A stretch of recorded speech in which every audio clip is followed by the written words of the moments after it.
Hi friends, hello, hi, how are you? I hope you guys are having an amazing day today. Hello, hi, hello. So first of all, I broke my wrist. That's first and foremost. This isn't my like permanent thing yet. I'm not sure if I'm getting a permanent cast. I see an orthopedic person this week. Supposed to see them last week. They canceled. I got really annoyed. But hi, I haven't uploaded in a while because I broke my wrist. And then I also, my boyfriend got very sick because of one of the kids he works with was very sick. And I unfortunately also caught that sickness. And I'm on about day 3 and he's on day 5 and he's doing much worse than me. So I feel like I'm gonna get worse. So I decided while I'm still feeling somewhat okay, I would film a video for you guys and just get a video out there because I miss you guys and I hate that my content's been so unreliable so far this year. I promise we're working to get better, but unforeseen circumstances. First of all, I'll put a little timestamp if you don't care about like an update, but first of all, just want to thank you guys. I did talk about on Twitter and a little bit on this channel about how my mom had to have heart surgery. It went really well. It went better than they could have expected, better than they could have anticipated.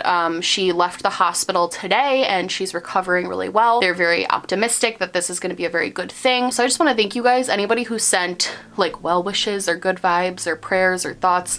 My mom saw all of it. She really appreciated it. And I know she was very stressed about it and we were all kind of stressed about it. So knowing we had so many people thinking of us was a really nice thing. So I just want to thank you guys. She is doing really good and I really appreciate you guys for being so nice and supportive about that because it was kind of a scary time. Secondly, I broke my wrist. I was trying to, I didn't like break. So I broke it, but I broke a little tiny bone that's underneath my thumb. So at least it wasn't like a crazy fracture. We at first thought it was a dislocation. It wasn't. I was carrying Oliver and I started like falling and I kind of twisted so I wouldn't drop him or anything. When I fell, I landed straight on my wrist and I've broken my wrist a bunch of times, especially when I was a kid. I was very accident prone. So I kind of knew instantly something was wrong. So we went to the ER. I think I broke like a small bone. Recovery time's a little long, but we're hoping it'll be like, we'll figure it out. I think that's everything. I'm so sorry. This video is so random, but I felt like I wanted to give you guys an update. The other thing too is on the 23rd, so I believe that's coming this week, I'm going to be doing the reveal of the Smokey Glow times Midas Cosmetics collaboration. It's coming very quickly and I didn't want you guys to feel like I was like Jaclyn Hill and like only coming back to YouTube to like plug something. So I was like, I gotta post other content because I'm not just gonna come on my channel after like a week and a half of not being there and be like, hi, buy this. So that's where we're at with that. So today's video, I asked you guys on Instagram a while ago to give me some opinions that you had very strong opinions about, and then I wanted to give my opinion on those strong opinions. And I thought this could be just kind of a fun, easy video and I could do it. I got so many, okay, let me just start from the top and then we'll work our way down. I got so many opinions. I've never gotten, I'm still scrolling, I've never gotten this many responses to an Instagram thing before, so I'm gonna try to answer like as many as I can, but obviously I will not be able to answer all of them. Okay, the first one is thoughts on all these YouTubers doing what I spend in a week. Some are absurd. I've actually been, so if you guys don't know, there's been this trend on YouTube to do like a what I spend in a week video. I thought about doing it, but then I was like, no, this is not for me. I think those videos are really interesting because I know they kind of started, and a lot of the ones I first saw were a way to talk about how people budget and get like budgeting tips from people. Like I watched this one girl, she's actually like a TV news reporter. Her channel is so interesting. Her name's Clancy. I'll link her down below. I love her channel. It's so chill. She's just like a news reporter. It's great. But she did a video and she talked about how she refuses to spend any money from like Tuesday to Friday or something like that. Like she just doesn't spend money. She refuses. She won't let herself buy coffee. She won't let herself eat out. She refuses to spend any money. Those are no money spending days. And then she allows herself to have days where she will eat out. Like on the weekend, she says she eats out more on the weekends, or she'll go shopping on those particular days. And she talked about how because of her work schedule, it would be really easy for her to just waste her time going to the mall and spending money. So by making her work days no spend days, she doesn't have that kind of pull to do that. So I saw those videos and I was like, well, that's a cool idea to get a vibe of how people are managing their own money. Like that's kind of cool. I think it's turned into, oh my God, look at my crazy life and like my crazy spending, because I've seen like a lot of the LA girls do it, and it's like, I spend $2,000 a month on my personal trainer, and I spent, which is fine, like more power to you. I think the videos though have turned into, you know, people who have normal incomes, how they normally would spend a normal type of income, to millionaires talking about how they spend thousands of dollars a week because they can. I do think it's interesting to kind of see those videos to see where people's priorities lie, because I think some people I've watched put a lot of priority into their health and like wellness. A lot of people put their priority into like a glam squad. Some people put their priorities into dressing and clothing and things like that, skincare, like stuff like that. So I do think those videos are kind of interesting for that purpose, but I think the initial reason that they became popular was because they were giving advice, and I think they've lost that kind of touch to it, if that makes sense. But I do think those videos are kind of interesting. I think it's kind of cool to see how different people spend their money, but I'm nosy. And I don't really care, you know, it's not my money. This one says, all YouTubers eventually become unrelatable, including you. I do think, yeah, I guess I do kind of agree with that.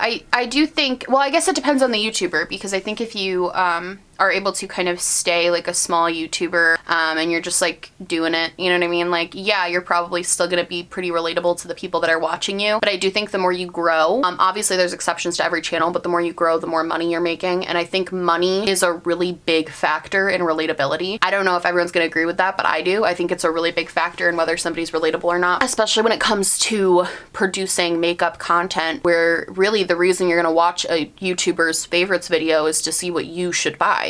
So if somebody has more money and they don't see $20 as much of a big purchase as you might, they're not really relatable to you. So I do think a lot of YouTubers become unrelatable in the sense of I think most YouTubers become unrelatable in the sense of finances, but I do think there are certain YouTubers who become unrelatable in other ways.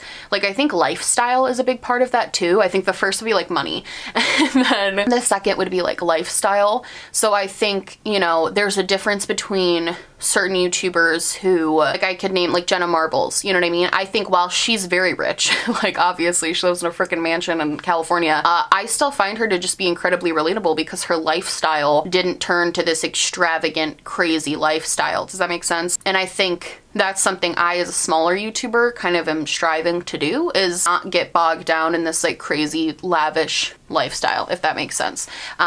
Because even though you can easily do that when you're making money on YouTube, you don't like, I don't ever want you guys to come here and I'm like, oh my god, look at my Gucci bag. Swag, go buy it. Like, use my affiliate link for Gucci. No, that's like not what I ever want to do. So I think it's definitely like a fine line to walk, but I think in terms of finances, absolutely, when you hit a certain point, you become unrelatable to your audience. Absolutely. Social media can be bad for your mental health. I think there's a lot of sides to that one. I definitely see how social media can be bad for people's mental health in the sense of comparison. Like, I can understand how I've talked about it on this channel, like seeing an Instagram model wearing Louis Vuitton and Gucci, constantly traveling to like Mykonos, that's obviously, you're gonna compare your life to that, especially if you're in the same age or the same demographic, like you're gonna compare your life to that, which can sometimes be negative. I do think also there's this like facade amongst social media that like your life is perfect, everything's going great, and it makes other people feel like because their life is not as perfect and as great as what they see on social media, that means their life is bad, when in reality, all of our lives are probably crappy in some ways. And I think we all struggle with our own things. However, I do see the benefit of social media, especially from like a kind of social worky perspective. I see the benefit in especially like kids, which is weird because I think a lot of people are very anti-social media for kids, and I am to a certain extent, but I do think that social media, when used correctly, opens a lot of doors, especially for young kids who maybe live in an area where not everybody shares their interests. You know, kids nowadays can go on social media and find other large groups of people who love the same anime that they love, who know everything about this one band that they love, who follow the same YouTuber and they want to be in a group chat with the YouTuber. Like, I think now that can be dangerous, obviously, because like that's where you get people being sketchy, trying to do sketchy stuff. So you have to monitor those things. But I think it is a really good outlet for kids to have their kids to talk to online about their interests and maybe things they're struggling with that other kids are struggling with, but they live in a different country or even they live in a different state. So I've seen a benefit in that, where kids find solace in social media and the people they meet on social media. But it does come with that double-edged sword of that has to be really heavily monitored, or you could be in a very dangerous situation. So forgiving scandals, i.e. how we should forgive people and how many public... So this question is basically asking about if somebody is like canceled or in a scandal, when do you forgive them? When do you move on from that? And it's honestly, I get this question a lot. It's honestly something that I always feel kind of weird about, because people will be like, oh my God, have you, like when okay, so the Kat Von D thing just happened where Kendo, okay,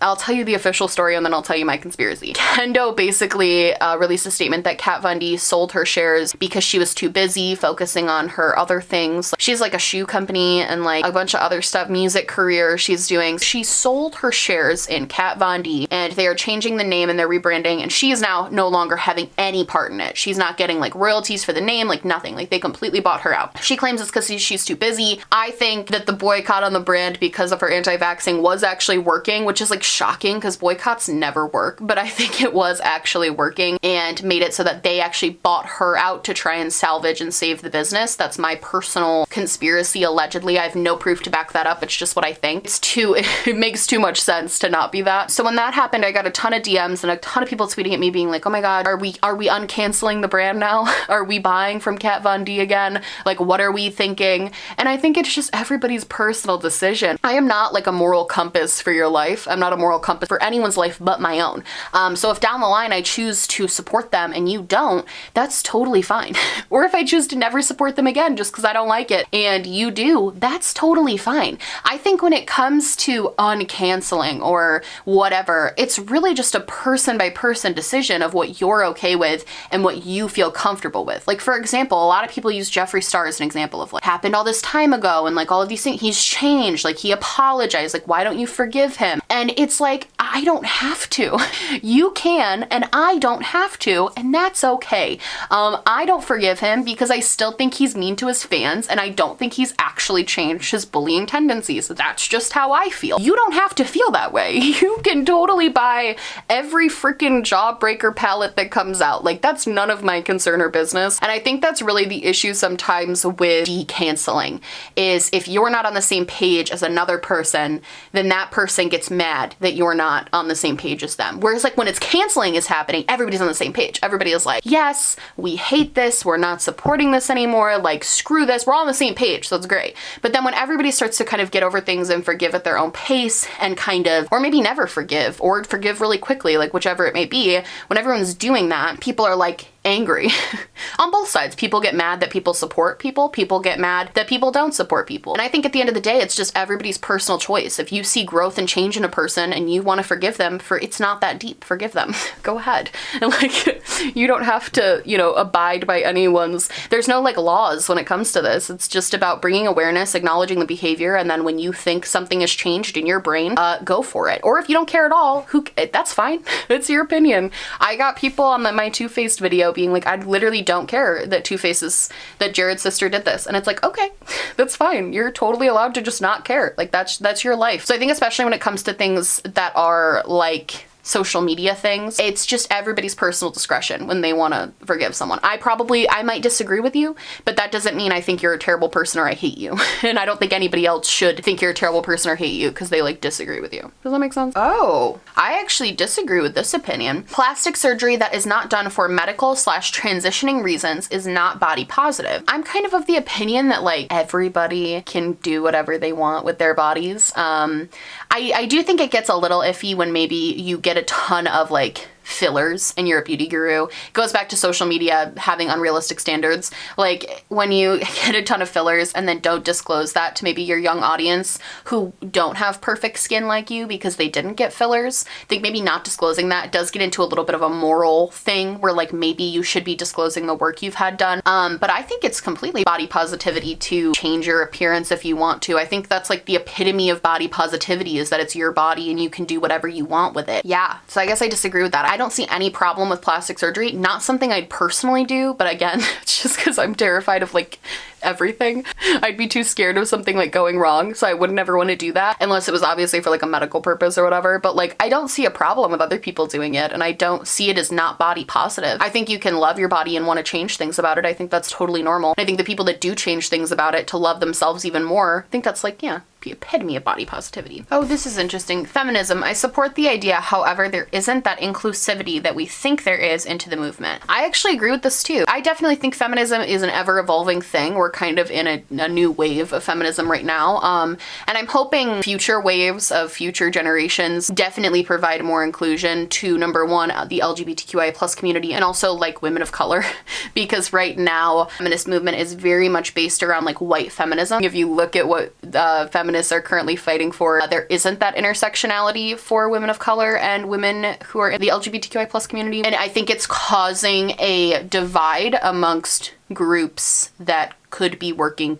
together. And it's really it's because the powerful people in the feminism community right now are not listening to other people. They're kind of just like working on their own things and their own rights. And while some of those issues are issues that like Black women face and, you know, trans women face, well, some of those they aren't all the same issues. The feminist movement as it currently is doesn't have a wide enough umbrella.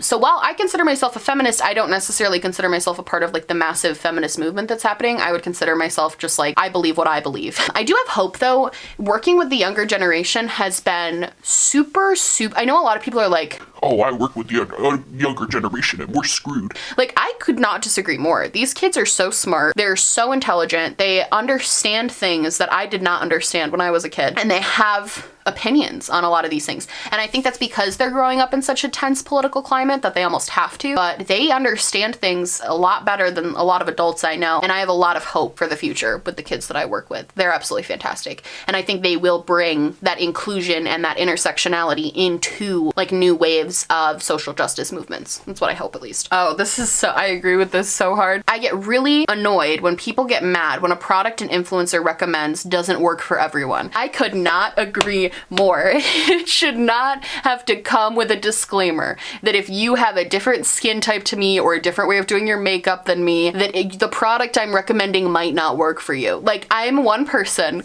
Makeup works differently on everybody. I've never had anybody be like, oh my god, I hate it. I have had me hate a product and people comment being very, very angry because they love it, which is a whole other issue as well. I think makeup is very personalized and customized. What works for me might not work for you. And that's why I think it's important to follow people who maybe have a similar skin tone, similar skin type, because what works for them is going to be similar to what works for you. I think you just have to find those people. But I think getting mad at a person because a product doesn't work the same way that it like does for them is so silly. So silly. I think honestly the community is a little bit jaded about like undisclosed sponsorships because for so long sponsorships were undisclosed and people were really shady about it. And I think the community is honestly kind of jaded from it. We think that if we get a product and it's crap, a person like lied to us because it was an undisclosed sponsorship. I think the community as a whole has been getting relatively better at that, especially with makeup sponsorships because it's been called out so much. I think 9 times out of 10, it's just a differing of preference than something shady or an undisclosed sponsorship, if that makes sense. The pressure on teens to pick a career and stick with it for the rest of their lives. Yeah, that's awful. The more I think about it, the more I'm like, man,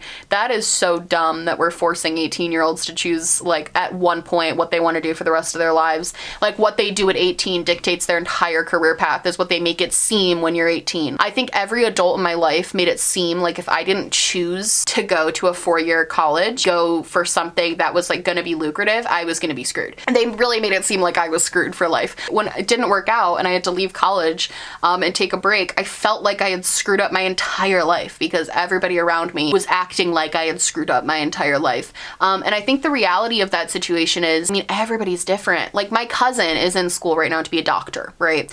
And I'm sure that she's gonna be a fantastic doctor. Like I'm sure she is. And she knew right from the start that that's what she wanted to do. So she got on that path and now she's going to be a doctor. I had no idea when I was leaving high school what I wanted to do. I picked public relations. I wanted to be a publicist because I just thought I'd be good at it. And like maybe I would have been, but I wasn't passionate about it. I didn't care about it. So I think a lot of teenagers get put in that position where they pick something that they're like, yeah, I guess I'd be okay at this. I guess this would kind of work. And now they're in jobs they hate. Like I have friends right now who are in jobs that they absolutely hate and they really can't get out of it because they're in all this debt from college. Yeah, I think it's awful. I think if anything, what I'm going to encourage my kids to do, I know, and what I always encourage people on this channel to do, if you want to go to college, which I'm a full advocate for because I think it's fantastic. I think it opens your minds in tons of different ways. Not that I'm saying it's the only way, but I'm definitely an advocate for college. But I always say, like, if you don't know what you want to do and you're not 100% sure, just go to community college for 2 years. You can get your general education classes out of the way because you have to take those anywhere. And I promise you there's not a difference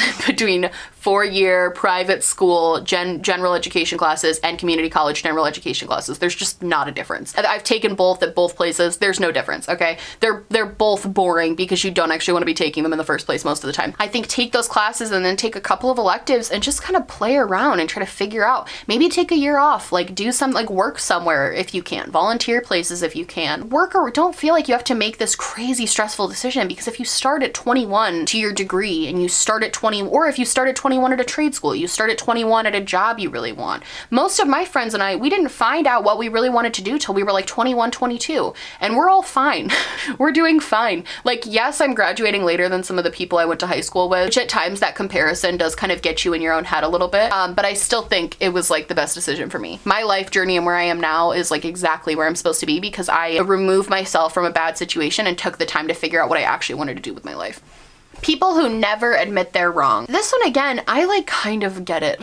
Nobody likes to admit when they're wrong. Like, obviously, nobody enjoys it. It's crappy. Nobody wants to be wrong. I think especially on public platforms, it can be a really bitter pill to swallow, having to acknowledge the fact that you were wrong about something. And I think that's why we get so many bad influencer apologies or like bad reactions. Because I think people go off of their gut reactions of like, well, I'm not wrong. When it's like, but you are. You know what I mean? You did something wrong. Like, I think people go off their gut reaction to be defensive because that's, I think, most people's gut reaction when they're wrong about something is to be defensive. I think that's like a kind of human thing, is like you don't necessarily want to be wrong. But I think when it's been like proven that you're wrong, the best thing to do is just apologize. Like, swallow the pill. It's a little bitter, kind of sucks, but like just do it. Like, I had an issue where I used incorrect term that it wasn't necessarily, it was with the LGBTQIA plus community, and it was just an outdated term. It wasn't necessarily like a slur or anything, but it was like or it was not the right term to use. And people were like, you know, telling me in the comments that it was wrong. And at first I was just like, no, it's not, because I thought it wasn't. Like, I thought it was fine. That's why I said it. And then I looked into it and I researched it, and they were right and I was wrong. I knew that the correct thing to do would be to correct it. So I posted pretty much on all my platforms just stating that I was wrong. This is why I was wrong. Like, and here's the reason why. And I think that's all you can do when you're wrong and you know you're wrong. It's like, why fight it when you know you're wrong? I do think there are some times where it's a matter of like opinion, that sometimes that can get even trickier, because sometimes somebody will say that I'm wrong when in reality I just have a differing opinion or a different experience to them. And I think that can get a little bit frustrating, especially as a creator, because it's like I don't necessarily feel like I have to apologize to you because we have a different opinion, you know what I mean, about a very heated topic that has like a ton of layers to it. I think that kind of can get a little tricky, but I think when people never admit they're wrong, like a lot of the community that we've seen over the years, I think people honestly get in more crap because they don't admit that they're wrong.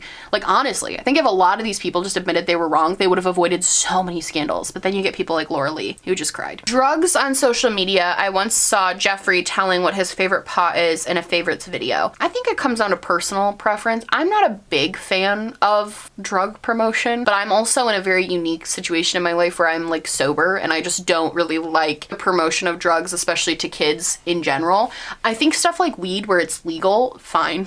I don't really care about that, especially if it's in a state where it's legal. It's like, it's legal, it's your choice, like, go for it. I do think the promotion of illegal drugs or abusing drugs can get really bad, like Tana Mojo promoting like Xanax and you know, all those things to her followers. That's where I kind of find it problematic, is when it is like an illegal substance or abusing a legal substance. I find those to be kind of problematic. But I think if people want to talk about weed on their channel and it's legal where they live, I don't care. The only reason I would say don't do it if it's not legal on your channel is just because I don't want you to get arrested. But I personally am of the belief that weed should be legalized, like fully believe that it should be legalized, or at the very least decriminalized. That's kind of how I feel about that. But no, I think if it's legal, do whatever you want. The only issue I have is when it's illegal substances or like really dangerous substances. I honestly get more annoyed about the promotion of like alcohol on channels. Like I think that's super annoying. And that's only because I think alcohol can literally kill you. So the promotion of like binge drinking makes me kind of mad. It's okay to not want children. Absolutely. Shane Dawson, and if his series and palette were a cash grab or if he actually loves makeup. I guess I kind of see it as both. I do think obviously anybody, if they were told they could make millions of dollars to create something, would do that. Like I think most people would do that. It's kind of what we see all the time with collaborations, especially when you're looking at like millions of dollars in revenue. Like obviously that's something you think about, but I do think Shane genuinely liked makeup. I think he's the type of person that throws himself into whatever he's doing his like things on. So I think it would be untrue to say that he like doesn't at least care about makeup at all. I definitely think it would be a lie to say there wasn't at least a little bit of it like that was like motivated by cash, obviously.